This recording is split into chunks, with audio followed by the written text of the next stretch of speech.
It's Sunday morning. ಇನ್ನು ಆನ್ಲೈನಲ್ಲಿ ಒಂದು ಪ್ರಾಡಕ್ಟ್ನ ಬುಕ್ ಮಾಡಿದ್ದೆ. ಸರಿ, ಅದು ಡೆಲಿವರಿ ಬಂತು ಅಂತ ಹೇಳ್ಬಿಟ್ಟು ಐಟಮ್ನ ಕೂಡ ರಿಸೀವ್ ಮಾಡ್ಕೊಂಡು ನೋಡೋಣ ಕ್ವಾಲಿಟಿ ಹೇಗಿದೆ ಅಂತ ಹೇಳ್ಬಿಟ್ಟು ಒಂದ್ಸಲ ಚೆಕ್ ಮಾಡ್ಕೊತಾ ಇದೀವಿ. ಈ ಐಟಮ್ ಬಂದ್ಬಿಟ್ಟು ವುಡನ್ ಸ್ಟೋರೇಜ್ ರ್ಯಾಕ್. ನಮ್ಮ ಕಿಚನ್ ಅಲ್ಲಿ ಸಣ್ಣ ಪುಟ್ಟ ಬಾಕ್ಸಸ್ ಎಲ್ಲ ಚಲಾಪಿಲಿ ಆಗ್ಬಿಡ್ತಿತ್ತು. ಸರಿ, ಒಂದು ವುಡನ್ ಸ್ಟೋರೇಜ್ ರ್ಯಾಕ್ ನ ತಗೊಂಬೇಡ ಅಂತ ಹೇಳ್ಬಿಟ್ಟು ಇದನ್ನ ಆರ್ಡರ್ ಮಾಡಿದ್ದೆ.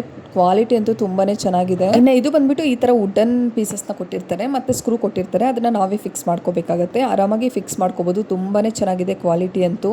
ಫೈನಲಿ ಎಲ್ಲ ಫಿಕ್ಸ್ ಮಾಡಿ ಅಸೆಂಬಲ್ ಮಾಡ್ಕೊಂಡಿದ್ದಾದ್ಮೇಲೆ ಈ ತರ ಕಾಣಿಸ್ತಿರುತ್ತೆ. ಈ ತರ ಸಣ್ಣ ಪುಟ್ಟ ಬಾಕ್ಸಸ್ ನಾವು ಆರಾಮಾಗಿ ಸ್ಟೋರ್ ಮಾಡ್ಕೋಬಹುದು. ತುಂಬಾನೇ ಚೆನ್ನಾಗಿದೆ ಕ್ವಾಲಿಟಿ. ಇದನ್ನ ನಾನು ತಗೊಂಡಿದ್ದು ಮಿಶೋದಲ್ಲಿ ಹೋಗಿ ಸರ್ಚ್ ಮಾಡಿದ್ರೆ ಆರಾಮಾಗಿ ನಿಮಗೆ ಸಿಗುತ್ತೆ. ಇನ್ನು ನೆಕ್ಸ್ಟ್ ಡೇ ಮಾರ್ನಿಂಗ್ ವ್ಲಾಗ್ ನ ಕಂಟಿನ್ಯೂ ಮಾಡ್ಕೊಂತಾ ಇದೀನಿ. ಇನ್ನು ಬೆಳಗಿನ ತಿಂಡಿಗೆ ಆಲೂ ಪರೋಟ ಮಾಡ್ಕೊಂಬೇಡ ಅಂತ ಹೇಳ್ಬಿಟ್ಟು ಆಲೂಗಡ್ಡೆನ ಬೇಯದಕ್ಕೆ ಇಟ್ಕೊಂಡು ಇನ್ನೊಂದ್ ಕಡೆ ಚಪಾತಿ ಹಿಟ್ಟನ್ನ ಕಲ್ಸ್ಕೊಂಬೇಡ ಅಂತ ಹೇಳ್ಬಿಟ್ಟು ಚಪಾತಿ ಹಿಟ್ಟನ್ನ ಕೂಡ ಕಲ್ಸಿಟ್ಕೊಂತಾ ಇದ್ದೀನಿ. ತುಂಬಾ ಜನ ನನಗೆ ಮೆಸೇಜ್ ಮಾಡ್ತಿದ್ದೀರಾ, ನಿಮ್ ವ್ಲಾಗ್ಸ್ ಚೆನ್ನಾಗಿದೆ ಮತ್ತೆ ನಿಧಾನಕ್ಕೆ ಮಾತಾಡಿ ಅಂತ ಹೇಳ್ಬಿಟ್ಟು. ನಾನು ಆದಷ್ಟು ಟ್ರೈ ಮಾಡ್ತಾ ಇದ್ದೀನಿ ನಿಧಾನಕ್ಕೆ ಮಾತಾಡೋದಕ್ಕೆ. ಬಟ್ ಗೊತ್ತಿಲ್ಲ ನಿಮ್ಗೆ ಯಾಕೆ ಅನಿಸ್ತಿದೆ ಅಂತ ಹೇಳ್ಬಿಟ್ಟು. ನಾನು ಇವಾಗ ವಾಯ್ಸ್ ಓವರ್ ಕೊಡುವಾಗ ನನಗೆ ನಿಧಾನಕ್ಕೆ ಅಂತಾನೆ ಅನ್ಸುತ್ತೆ.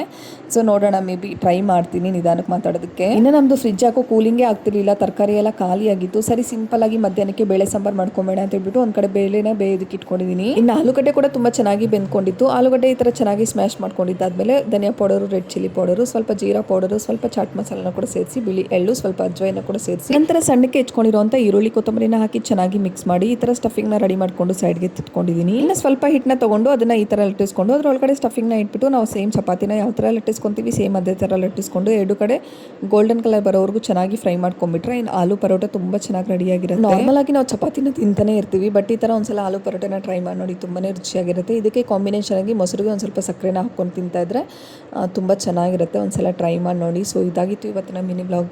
ಪ್ರಾಡಕ್ಟ್ ಲಿಂಕ್ ಬೇಕು ಅಂತಂದ್ರೆ ಲಿಂಕ್ ಅಂತ ಕಮೆಂಟ್ ಮಾಡಿ. Thank you for watching.